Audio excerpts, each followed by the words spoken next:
So my name is Tom Roth, and I'm at the Henry Ford Hospital, Sleep Disorders and Research Center, and I have been there for well over 40 years, or 35 years, and I do research and run the division of sleep medicine there.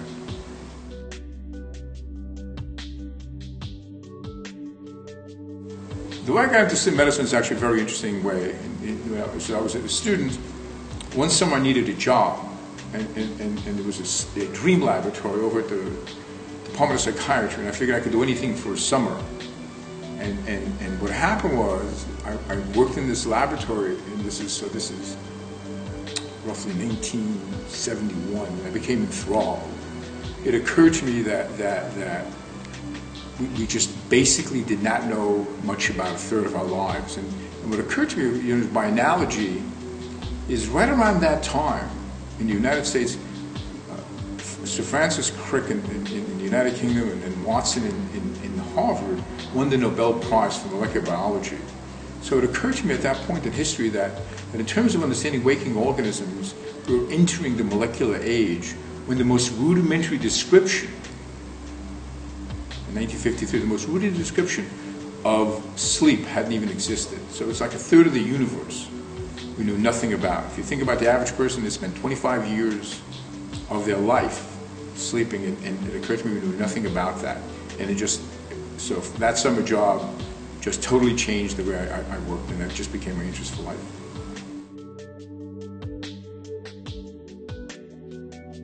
Well, principles and practice of sleep medicine, is an amazing series of additions, mostly because of the fact that it started right about when the field of sleep medicine exploded. So as you go from edition to edition, the amount of increase in knowledge is just tremendously expanded. So in this edition, we totally rewrote the whole section on the basic control of sleep in terms of the neurosciences.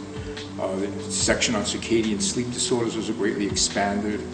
And the other thing which makes this edition very, very exciting is the fact that this edition is really not only a book, but there's a whole lot of online information, videotapes, slides, pictures, cases. So it really is a multimedia process. So it's sort of difficult to think of it as a book. It really has multiple processes in terms of having visual, both still pictures and moving pictures. For people developing lectures, you have a lot of very, very valuable information. So it now is not only a tool for educating people about sleep medicine, but it's a tool that educators can use to educate other people.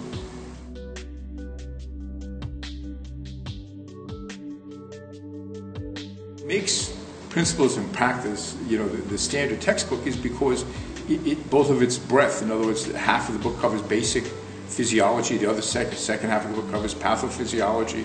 So it covers the breadth of, it's not only a book on sleep and breathing, it's not only a book on control of sleep, it's not only a book on control of neurological disorders, and what covers it is this incredible combination of breadth and depth. So there's nothing in sleep medicine which is not there. And what's very, very interesting, so for example now, with a digital part on the internet with this, as things go on, we don't wait till the next edition to update it, we actually update it online. So it is this combination of having tremendous breadth, being up to date, and being multimedia. And that's why it was standard when it started, and it's even much more so now.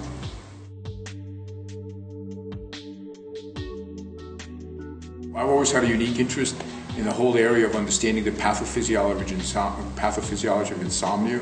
So I've done a tremendous amount of work in terms of looking at hyperarousal systems. I'm also very interested in looking at issues of epidemiology of a variety of sleep disorders, and also therapeutics are very high on my priority list, especially pharmacological management of sleep disorders.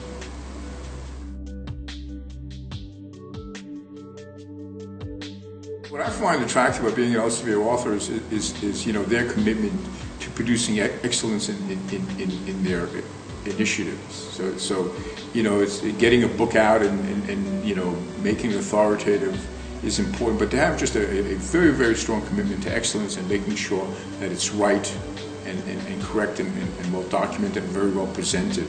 So they just have a real commitment to excellence, and I think that's what makes them very attractive to me.